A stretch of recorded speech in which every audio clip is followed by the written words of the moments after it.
All right, ladies and gentlemen, on this lesson, I want to talk to you guys about setting up a call formula. Okay, now this is what you're going to use when you are about to onboard a client. Okay, now there is a three-part process to doing this. All right, the first part is going to be your introduction. This is the beginning of your call. Duh, right? The middle part of the call is going to be the what you need and what we offer. So basically, whatever the couple is looking for, that's when you will want to listen in on that. And then after you know what they are looking for, you then recommend to them what you have to offer according to their needs. Okay. And then you have the what happened next. So at the end of that process, you go ahead and get their next step set up, let them know what it is, and go ahead and direct them in that process. It's not really pushing, it's just saying, hey, we're available, you have our prices. When you're ready, go ahead and sign, go ahead and pay. You'll get follow-ups and we'll begin planning right after that. So I want to actually get into the introduction part very briefly for you real quick. Now, introduction, who are we?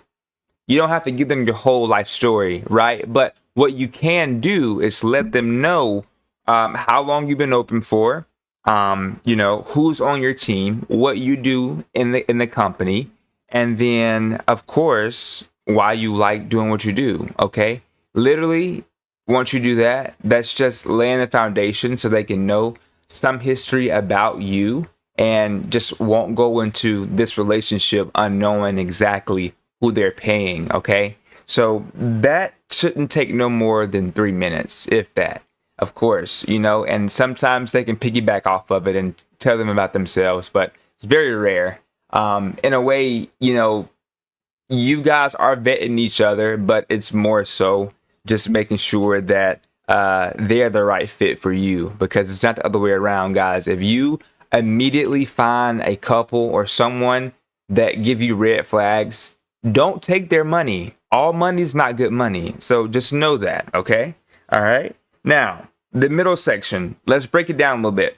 What you need, ask these questions, not the questions that are on your initial form request, if you have that, but you want to ask more questions, kind of lay out the setup, know more about, what things are going to take place during this time, that time, that time.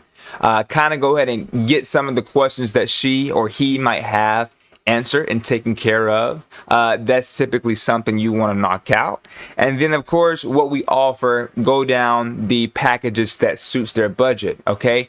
Literally try to close every event that comes your way. Bend down to their budget best you can. I'm not saying 100%, but if you want a booking, you might have to offer a discount. Just saying. But if you're good, you don't have to worry about it. Some people got enough money saved up where they don't want any more.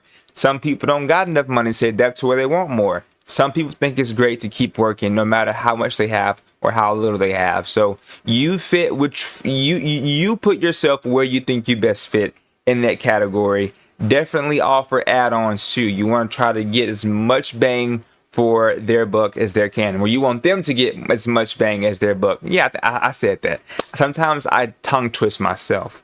And then finally, what happens next? Like I said earlier, you literally want to go ahead and direct them to the next step. Let them know an agenda of what it would look like moving forward from this point form of communication. Once you have these three sections, these three sections of a phone call, that gives you a structure, that gives you a formula. You can use this during each call, and the more you do it, the easier it gets for you. Okay, I'll see y'all on the next lesson.